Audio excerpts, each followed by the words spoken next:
guys, it's Mia, and welcome to No Filter. It's the morning of the election, Wednesday, and we're dropping this bonus episode of No Filter after I did an interview yesterday with the author Jodi Picoult. Now, her surname's spelled Picoult, and you would have no doubt seen it on lots of book covers, and you may have read some of her books, including Songs of the Humpback Whale, Perfect Match, My Sister's Keeper. Remember that movie with Cameron Diaz?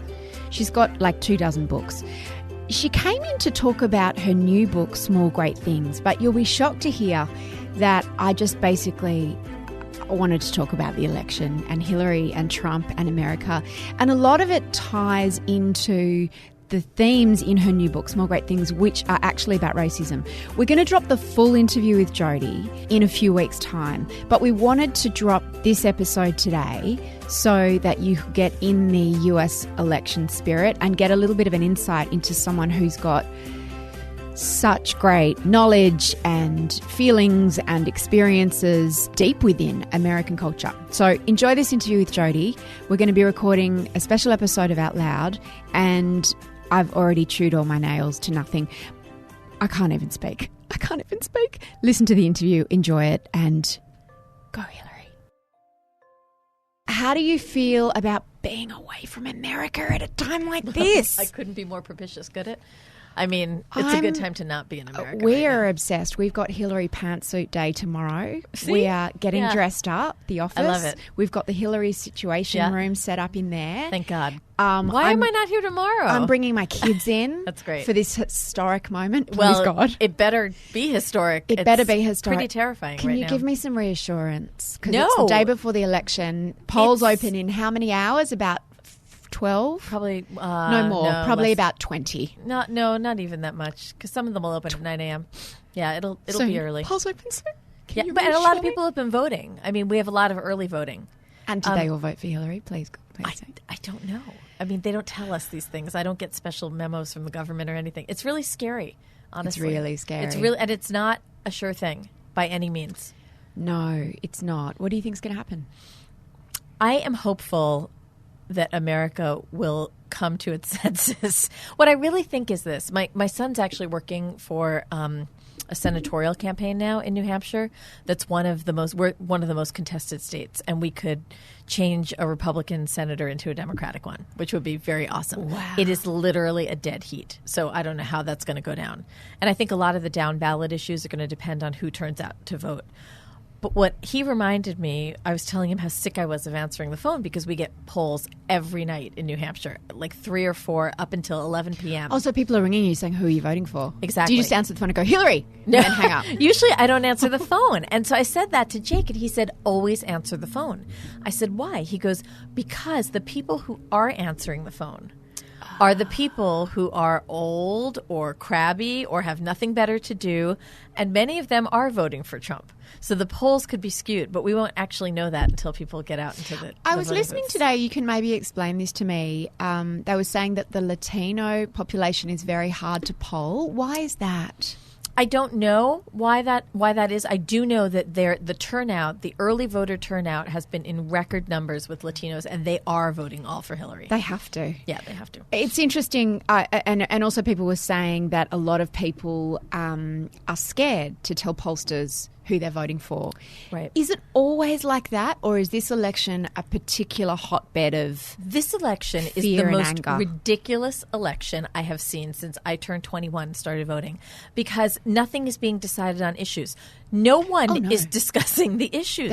All I know, there's a wall, and that's all I know. That's the only and there's policy. email. There's a lot of email. There's email. Right. But that's not a policy. The wall is a policy. Well, I couldn't tell you one of Hillary's policies. Oh, Hillary has great policies. I'm sure she does. They're all on her website. She keeps trying to talk about them. But Trump has no policies. If you go to his website, there are actually no legitimate policies. But no one cares. No, that's it. That's exactly it. Nobody cares. And it's really interesting. I've tried to engage with Trump supporters who are readers of mine, and I've tried to have a very civil discussion over social media, and I've said, tell me what it is about your candidate that would make him a good leader. And they all start by saying, well, Hillary. And I said, no, you can't use the words Hillary Clinton. Yeah, and then they can't. How do you have conversations with people who are Trump supporters? You have to have a conversation in a safe zone. Like, you can't come in here going, well, you're crazy because you're voting for Trump. Like, they are crazy. Well, a lot of them are. Yeah, but you can't say that, obviously. No, and not all of them are. Like, this one woman, I was shocked. She was a Mexican immigrant, first-generation American, and her mother emigrated from Mexico. She was voting for Trump, of all people. I mean, she lived in Texas, and she said it was because her mother worked so hard to get here legally. That was why she was upset, about illegal immigration. I mean, but and the other things that they kept talking about were, she said that she's not happy with what's been done during the Obama administration. She doesn't want another 4 years of that. Some of them have logical reasons, and I totally understand disillusionment. I just find it so hard to understand why, when you feel disenfranchised and disillusioned, you would vote for the candidate that would not support the services that could actually help you. That always baffles me. Completely. I've wondered through this election, because it has been so polarizing, how artists and authors and performers and musicians